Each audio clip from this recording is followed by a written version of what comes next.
Corona के नए variant के खतरे को देखते हुए सरकार ने कदम उठाने शुरू कर दिए हैं। शनिवार को प्रधानमंत्री नरेंद्र मोदी ने कोरोना को लेकर उच्च स्तरीय बैठक की। इस बैठक में कैबिनेट सेक्रेटरी के साथ कई अन्य वरिष्ठ अधिकारी शामिल हुए। बैठक में पीएम मोदी ने नए वेरिएंट को देखते हुए अभी से तैयारियों का निर्देश दिया है। साथ ही उन इलाकों की निगरानी बढ़ाने का निर्देश दिया है जिन इलाकों में ज्यादा केस आ रहे हैं। दिल्ली के मुख्यमंत्री अरविंद केजरीवाल ने प्रधानमंत्री मोदी से मांग की है कि कोरोना के नए वेरिएंट से प्रभावित देशों की फ्लाइट्स पर रोक लगाई जाए। केजरीवाल ने कहा कि जो देश कोरोना के नए वेरिएंट से प्रभावित हैं, उन देशों की यात्रा पर प्रतिबंध लगा देना चाहिए। नए कोरोना वेरिएंट को लेकर मुंबई महानगर निगम पालिका भी सक्रिय हो गई है। बीएमसी की मेयर किशोरी पेडनेकर ने कहा कि जो लोग दक्षिण अफ्रीका से आ रहे हैं उन्हें क्वारंटीन किया जाएगा और वायरस पाए जाने के बाद जीनोम सीक्वेंसिंग कराई जाएगी। वहीं नए वेरिएंट की चिंता के बाद गुजरात सरकार ने राज्य के एयरपोर्ट पर लैंड करने वाले कुछ देशों के यात्रियों के लिए RT-PCR जरूरी कर दिया है। नए कृषि कानून की वापसी के फैसले के बाद भी किसानों का आंदोलन खत्म होता नहीं दिख रहा। किसान संगठन अब भी MSP की गारंटी की मांग पर अड़े हुए हैं। किसान नेताओं का कहना है कि जब तक मांगे नहीं मानी जाती, आंदोलन जारी रहेगा। हालांकि संयुक्त किसान मोर्चा की बैठक में 29 नवंबर को ट्रैक्टर रैली नहीं निकालने पर सहमति बनी। संयुक्त किसान मोर्चा की बैठक के बाद भारतीय किसान यूनियन के प्रवक्ता राकेश टिकैत ने कहा कि केंद्र सरकार MSP के मुद्दे पर किसानों से सीधे बात करे। टिकैत ने कहा कि सरकार हमसे बातचीत नहीं करना चाहती है। अब 4 दिसंबर को संयुक्त किसान मोर्चा की अगली बैठक में आगे की रणनीति पर चर्चा होगी। कानून ने वापसी लिया और भारत सरकार एक बातचीत की लाइन पे आई है। तो जो हमारे प्रस्तावित कार्यक्रम थे 29 तारीख का, वह भी वापसी ले लिया है और 4 तारीख को हमारी फिर मीटिंग होगी संयुक्त मोर्चे की।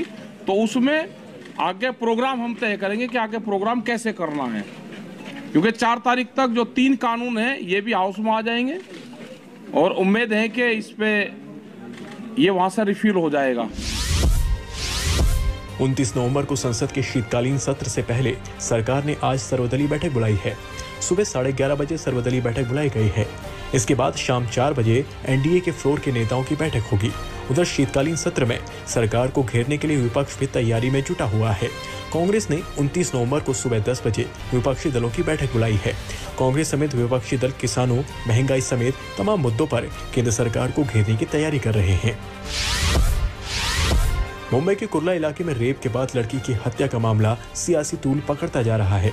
बीजेपी के प्रदेश उपाध्यक्ष चित्रा किशोर वाघ ने महाराष्ट्र सरकार पर हमला बोलते हुए कहा कि कभी महिलाओं की सुरक्षा के लिए पहचान रखने वाली मुंबई भी अब जंगल राज की राह पर है। मुंबई के गड्ढों की तरह यहाँ की कानून व्यवस्था में भी गड्ढे नजर आ रहे हैं।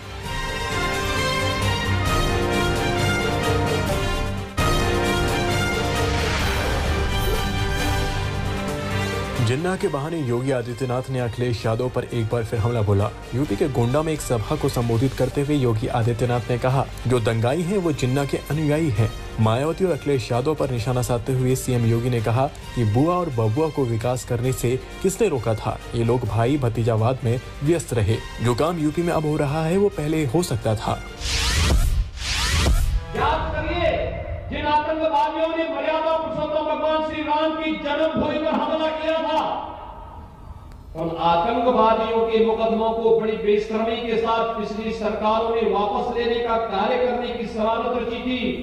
वो तो धन्यवाद है इलाहाबाद उच्च न्यायालय को, जिन्होंने प्रदेश सरकार की इस मंशा को पूरा नहीं होने दिया था। और भाइयों बहनों, जो ये दंगाई हैं, जिन्ना के अनुयायी हैं, ये गन्ने की मिठास को क्या समझ पाएंगे। जिन्ना वाले बयान को लेकर रक्षा मंत्री राजनाथ सिंह ने भी अखिलेश यादव को निशाने पर लिया। यूपी के जौनपुर में राजनाथ सिंह ने बूथ सम्मेलन में कहा कि कब्र से जिन्ना को निकाला जा रहा है। जिन्ना पाकिस्तान में चलेंगे, यहाँ नहीं।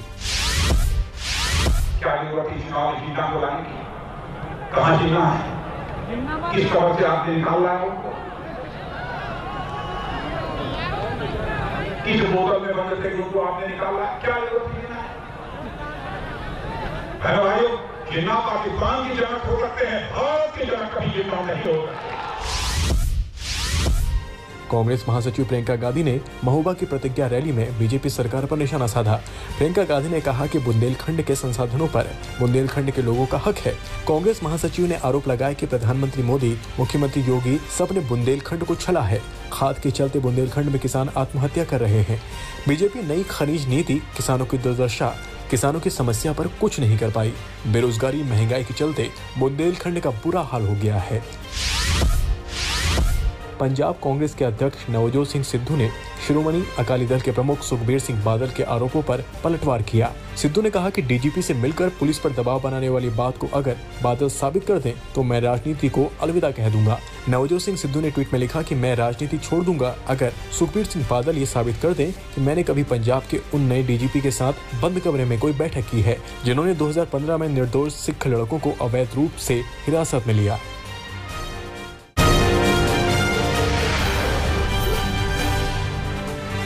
आज न्यूजीलैंड और भारत के बीच खेले जा रहे कानपुर टेस्ट का चौथा दिन है। यहां टीम इंडिया न्यूजीलैंड को बड़ा लक्ष्य देने के इरादे से उतरेगी। भारत ने न्यूजीलैंड पर 63 रनों की बढ़त बना रखी है। टीम इंडिया ने तीसरे दिन का खेल खत्म होने तक 1 विकेट के नुकसान पर 14 रन बनाए हैं। मयंक अग्रवाल 4 और चेतेश्वर पुजारा 9 रन बनाकर क्रीज पर हैं, जबकि शुभमन गिल 1 रन पर जेमिसन का शिकार हुए। तीसरे दिन की टीम इंडिया की गेंदबाजों ने शानदार वापसी की। अक्षर पटेल ने शानदार बॉलिंग करते हुए न्यूजीलैंड के 5 बल्लेबाजों को पवेलियन का रास्ता दिखाया। सऊदी का विकेट लेने के साथ ही अक्षर ने 5वीं बार एक पारी में 5 विकेट हॉल बनाया। इसके साथ ही पटेल ने लगातार 6ठी बार लिए एक पारी में 4 या उससे ज्यादा विकेट भी हासिल किए। इतना ही नहीं, अक्षर पटेल भारत में टेस्ट क्रिकेट में एक कैलेंडर ईयर में 5 बार एक पारी में 5 विकेट लेने वाले बाएं हाथ के पहले स्पिनर बन गए हैं। दूसरे छोर पर अक्षर पटेल को आर अश्विन का पूरा साथ मिला। अश्विन ने मैच में 3 विकेट लिए। जेमिसन के विकेट के साथ ही अश्विन टेस्ट क्रिकेट में सबसे ज्यादा विकेट लेने के मामले में पाकिस्तान के वसीम अकरम से आगे निकल गए। अश्विन के विकेटों की संख्या 416 हो गई है। न्यूजीलैंड की ओर से टॉम लाथम अपने शतक से चूक गए। 95 के स्कोर पर लाथम को अक्षर पटेल ने अपना शिकार बनाया। वहीं योंग ने 89 रनों की पारी खेली। इसके बाद न्यूजीलैंड का कोई भी बल्लेबाज भारतीय स्पिनर के आगे टिक नहीं सका। उमेश यादव और रविंद्र जडेजा को 1-1 विकेट मिला।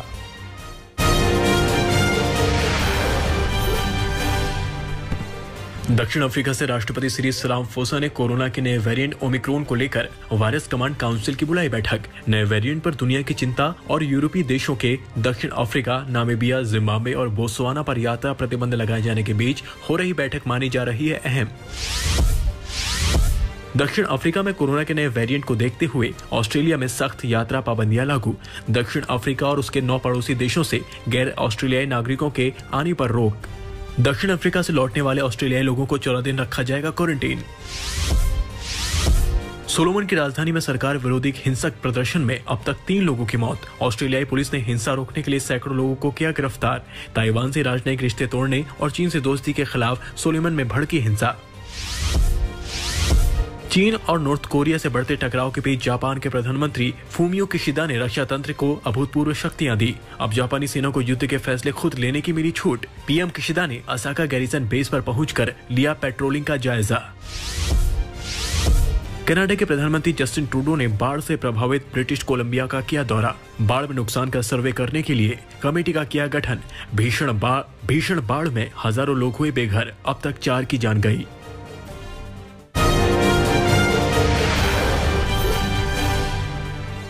स्पेन के कैनरी द्वीप पर फटे ज्वालामुखी से फव्वारे की शक्ल में निकला लावा। 19 सितंबर से लगातार ज्वालामुखी से बह रही है लावे की नदी। 1000 हेक्टेयर क्षेत्र तक फैला ज्वालामुखी का लावा। अब तक 2700 से ज्यादा घर हो चुके हैं बर्बाद। ब्राजील की अमेज़न नदी में अवैध तरीके से हजारों नाविक कर रहे हैं सोने की निकासी। वैज्ञानिकों ने सोने के शोधन के लिए इस्तेमाल हो रही मरकरी से नदी को विषैली होने की जताई आशंका। ब्राजील के उपराष्ट्रपति हैमिल्टन मूर ने माइनिंग एरिया में पुलिस तैनात करने की दी चेतावनी। चीन में होने जा रहे विंटर ओलंपिक से पहले टेस्ट इवेंट में स्वीडन की सांद्रा सेनलुंड ने women skiing cross world cup में हासिल की शानदार जीत। मेंस फाइनल में रूस के फ्रीस्टाइल स्कीनर सर्ज रिजदिक बने चैंपियन। फ्रांस की राजधानी पेरिस में क्रिसमस लाइटिंग का अद्भुत नजारा। कल्चरल डिस्प्ले को देखने के लिए दूर दराज से आए लोग आकर्षण का केंद्र बनी फ्रांस की प्राचीन सभ्यता आधारित लाइटिंग। पेरू की राजधानी लीमा में भूगर्भ वैज्ञानिकों ने अच्छी तरह से संरक्षित 1200 साल पुरानी मम्मी की खोज।